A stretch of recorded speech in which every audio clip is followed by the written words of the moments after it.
Assalamualaikum warahmatullahi wabarakatuh. Perkenalkan, nama saya Evan Trianggara. Saya dari jurusan Pendidikan Pancasila dan Kewarganegaraan kelas C angkatan 2024. Kepada yang terhormat Bapak Februarwan Barudin MPD selaku dosen pengampu mata kuliah pengantar ilmu politik. Di sini saya akan mempresentasikan proposal mini skripsi dari kelompok saya yang kelompok 3 yang berjudul Dampak Hoax Politik terhadap kepercayaan publik terhadap pemerintahan, yang studi surveinya pada mahasiswa FKIP Untirta. Pertama-tama di sini saya akan membahas tentang latar belakang di era digital saat ini, yang dimana arus informasi itu sangat cepat beredar, yang dimana sayangnya informasi ini tuh juga mempermudah penyebaran hoaks atau berita palsu, yang terutama di bidang politik. Yang hoaks politik ini seringkali dibuat untuk membentuk opini publik dan menurunkan kepercayaan terhadap pemerintahan. Mahasiswa sebagai generasi muda dan pengguna aktif media sosial rentan sekali terpapar hoaks. Namun mereka juga memiliki peran penting sebagai agen perubahan atau agen of change dan calon pendidik. Oleh karena itu, penting untuk mengetahui bagaimana hoaks politik ini mempengaruhi kepercayaan mahasiswa FKIP Untirta terhadap pemerintahan. Selanjutnya ada rumusan masalah. Yang pertama adalah ada apa saja bentuk hoaks politik yang ditemui dalam lingkungan mahasiswa FKIP Untirta. Terus yang kedua ada bagaimana persepsi mereka terhadap hoaks politik tersebut di media sosial. Terus yang ketiga ada apa dampaknya terhadap kepercayaan mereka terhadap pemerintahan. Terus yang keempat ada strategi apa yang dapat dilakukan oleh mereka untuk meningkatkan literasi media. Lalu yang selanjutnya ada tujuan penelitian. Tujuan penelitiannya itu yang pertama adalah untuk mengidentifikasi bentuk-bentuk hoaks politik yang tersebar di kalangan mahasiswa FKIP Untirta. Lalu yang kedua adalah untuk menganalisis persepsi dan dampak hoaks tersebut terhadap kepercayaan mahasiswa pada pemerintahan. Lalu yang ketiga adalah untuk memberikan rekomendasi strategi untuk meningkatkan literasi digital. Lalu yang selanjutnya ada manfaat penelitian. Manfaat penelitiannya itu ada secara akademik. Nah, secara akademik ini manfaatnya adalah untuk menambahkan studi teratur dalam bidang komunikasi politik dan literasi digital. Lalu yang kedua ada secara praktik. Secara praktik ini manfaatnya untuk menjadikan dasar kampus dan organisasi untuk menyusun program edukatif. Lalu yang ketiga ada secara sosial.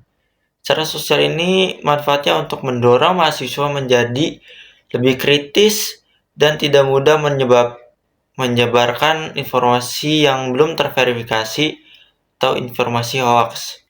Lalu selanjutnya saya akan memaparkan bab 2. Itu yang pertama-tama ada pengertian tentang hoaks.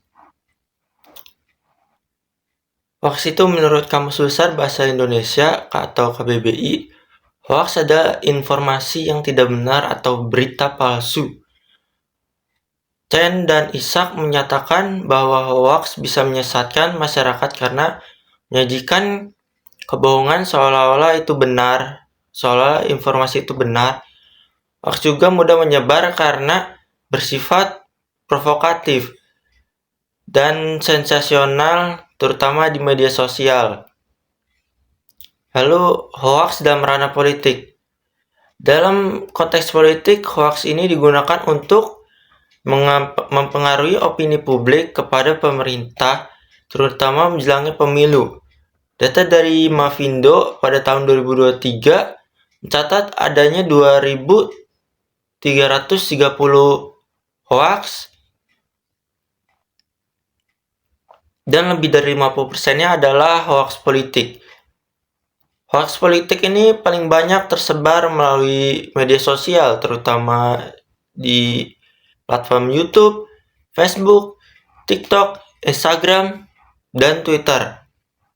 Dan berdampaknya ini pada kepercayaan masyarakat terhadap pemerintahan itu sendiri.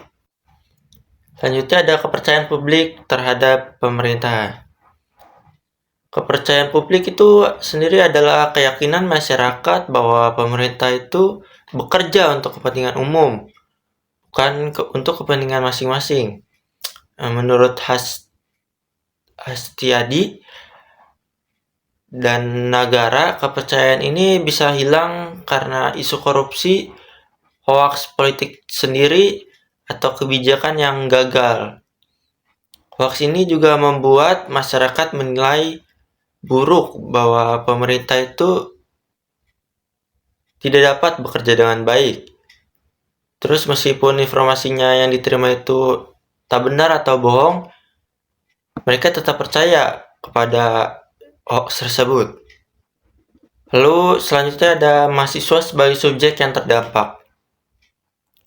Mahasiswa ini merupakan kelompok yang aktif di media sosial sehingga mudah terpapar hoax politik tersebut. Namun mereka juga memiliki potensi yang sebagai agent of change karena kapasitas berpikir yang kritis dan peran strategis sebagai calon pendidik. Oleh karena itu, penting untuk memahami bagaimana persepsi mahasiswa ini terhadap hoax politik dan dampaknya terhadap kepercayaan mereka terhadap pemerintahan. Lalu bab 3, metodologi penelitiannya. Penelitian kami ini menggunakan pendekatan yang yaitu kualitatif deskriptif. Karena kami itu ingin memahami persepsi mahasiswa secara mendalam. Lokasi penelitiannya adalah kampus FKIP Untirta. Untuk subjek penelitinya adalah mahasiswa aktif yang dipilih oleh kelompok kami. Teknik pengumpulan datanya yaitu adalah wawancara semi terstruktur. Mungkin itu saja pemaparan dari materi sempro deskripsi kelompok saya. Untuk kurang lebihnya mohon maaf. Terima kasih telah menonton. Assalamualaikum warahmatullahi wabarakatuh.